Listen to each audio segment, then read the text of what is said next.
Okay, so it is time to get the very last part of our fencing done. That's coming up next.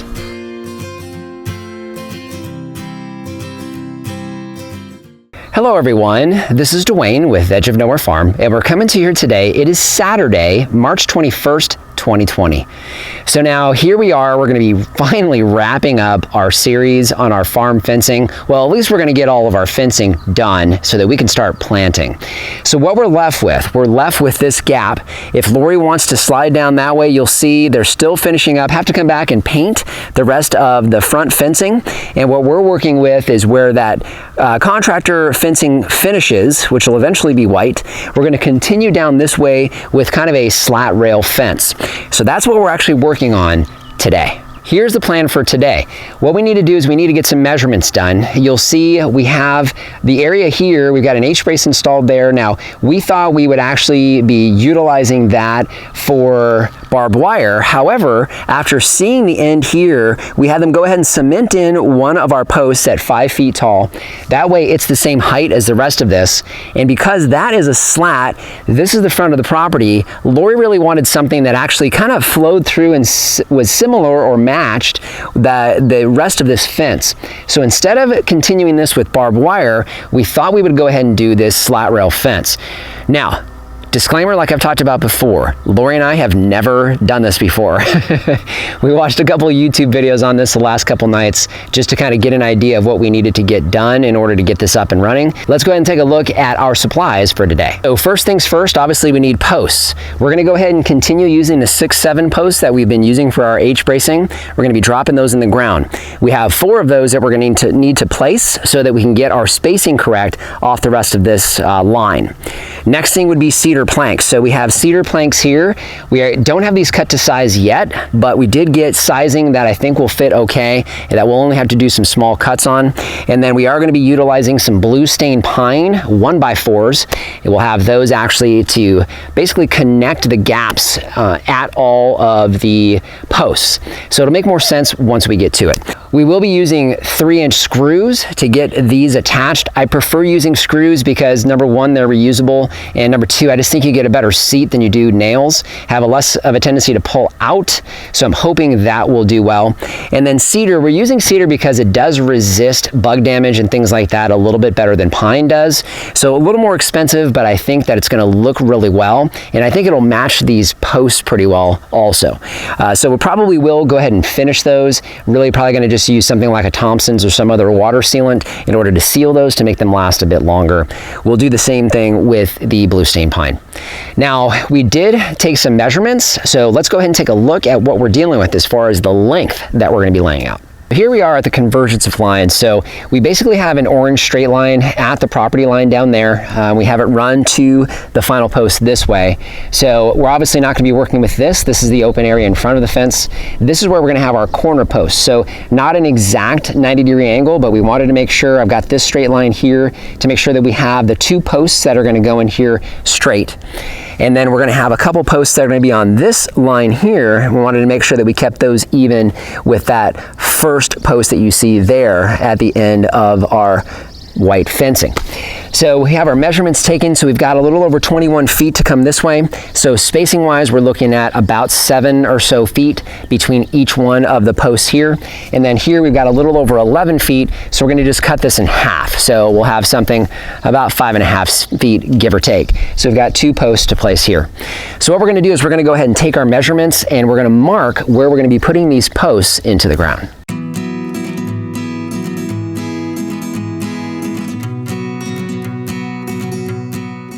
Okay, so you can probably hear the auger going in the background. So it's a little hit or miss. We'll see how hard this dirt is. We're gonna go ahead and get these first 3 holes dug. So we got the auger for that.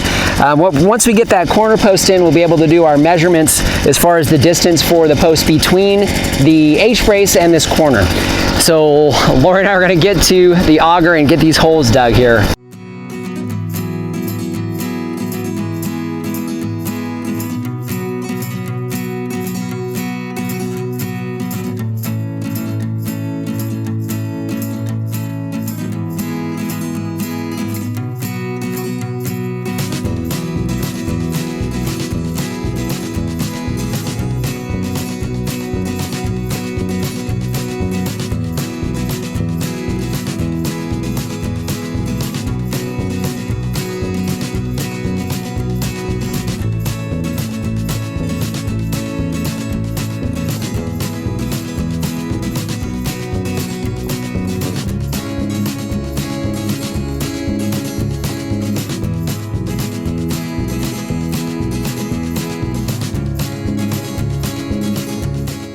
Okay, I'm gonna go ahead and apologize now for the sound. Got a lot of wind coming through, but let's give you an update where we're at. So you can see we got these posts in. That last one definitely a few inches taller than the rest of these that they put in, so we'll have to go back and cut that one down just so we have some more even heights here on these posts. But we got the post tamped in. You can see I've got my straight line here, so we're right up against that straight line, so these are nice and flush, which will help when we're putting our rails in. And then we also came across here, made sure that this post here is lined up with that one there, and it's almost dead even. It's maybe 1/8 of an inch as far as the gap. So we're flush here on this side, and we're basically flush here on this side. So at this point, what we need to do is mark off our halfway point here and get the auger back out and get another hole dug and another post in. So Lori and I are gonna get to work. We'll come back and show you when we're done. Okay, so we're done. Hopefully you can see it from here, but we have all of our posts laid out. So now we're ready to go ahead and get all of our slats installed. So what we did, we went down to Home Depot. So we purchased several 8-foot cedar planks. So these are 1x8s. So of course, they're just under 1 inch thick and they're about 7 inches or so wide. So what we're gonna do is we're gonna take measurements, and our goal today is to try to get at least the bottom row done so that we essentially can keep cows out. And that's our goal today. If not today, tomorrow. But either way, what we're gonna try to do is get these slats so that we're about the same height as you continue to go down where we have the rest of this fencing done. We're gonna try to get these slats so that they're about the same height, give or take. So that's our goal right now. So we're gonna go ahead and take some measurements and see if we can get this first one placed.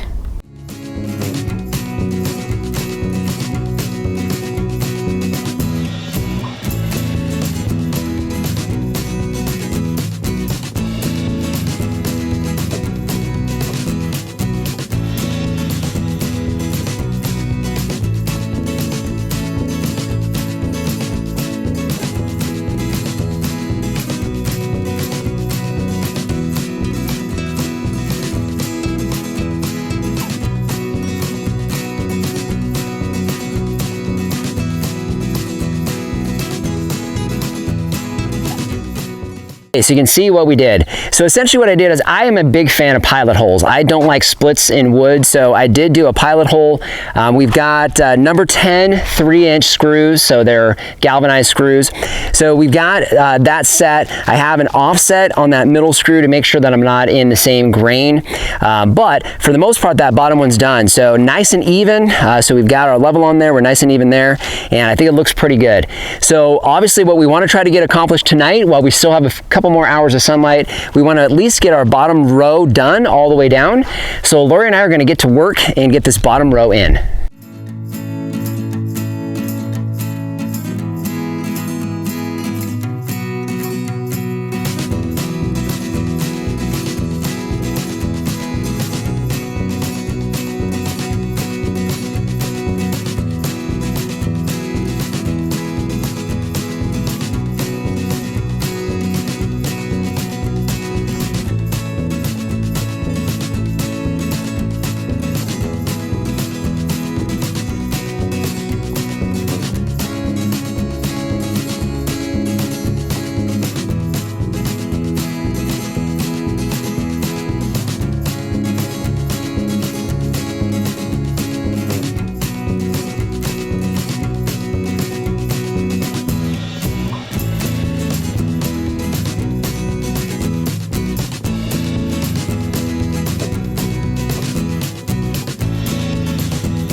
We're gonna go ahead and wrap it up for today. So we were able to get the bottom row in so you get an idea of what this is gonna look like. Now we still need to get the top row up, and we're gonna be doing a couple things with the center of the posts so that we can make those look nice and clean.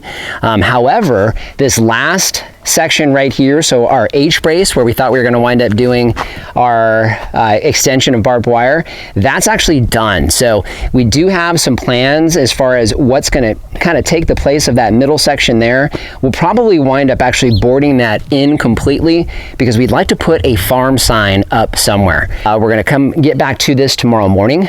So we're going to go ahead and flip the switch and see you in the morning. So here we are, it's the following morning and we're ready to get back to work. We got the top rails we want to get installed first thing, so let's go ahead and get to it.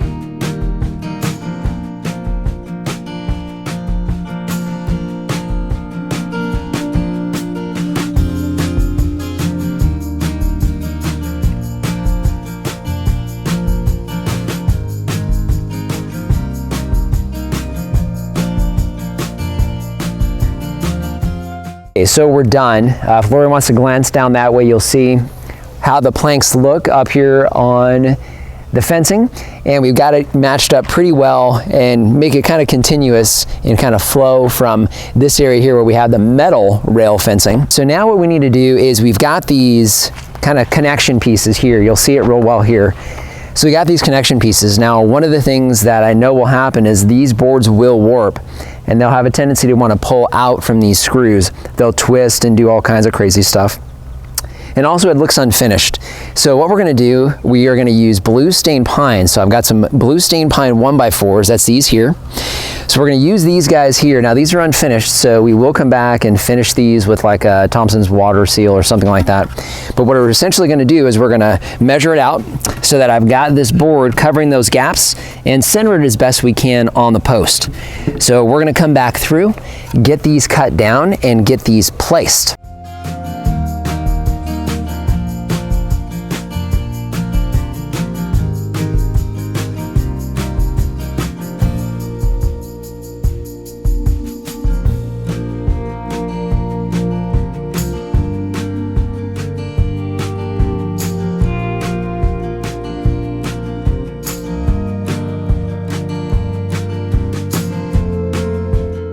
So I have these cut down. We measured the distance and it's 29 inches or so, give or take. So we cut these to 30-inch lengths so we're even.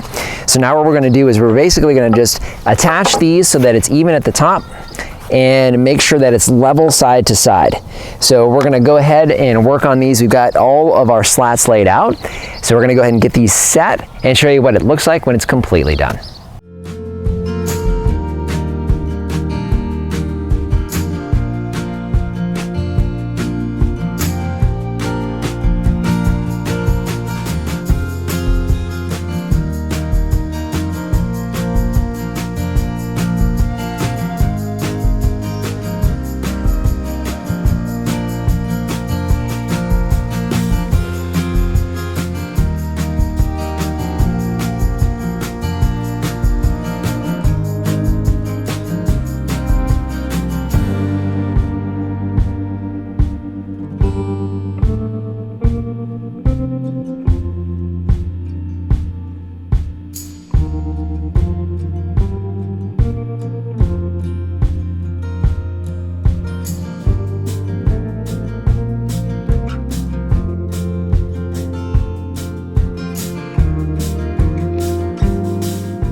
So like that, we're done.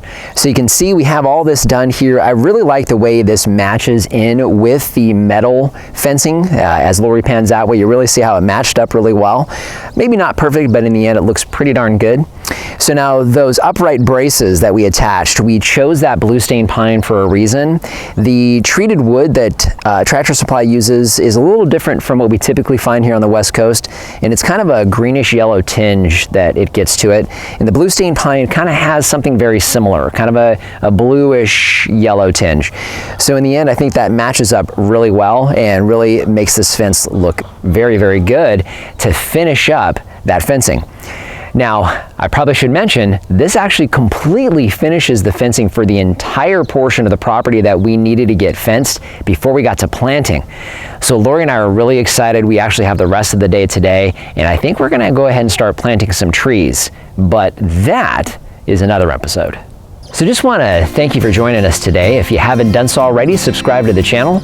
Questions or comments, leave those in the comment section down below. Instagram and Facebook, we post content there you won't see here on the YouTube channel. And our Amazon shop, I'll leave a link down in the description. That is a free, painless way to help support the channel. If you start with that link, it doesn't matter what you buy, you help to support us here. So just want to thank you for joining us today and remind you, if we can farm on the edge of nowhere, so can you.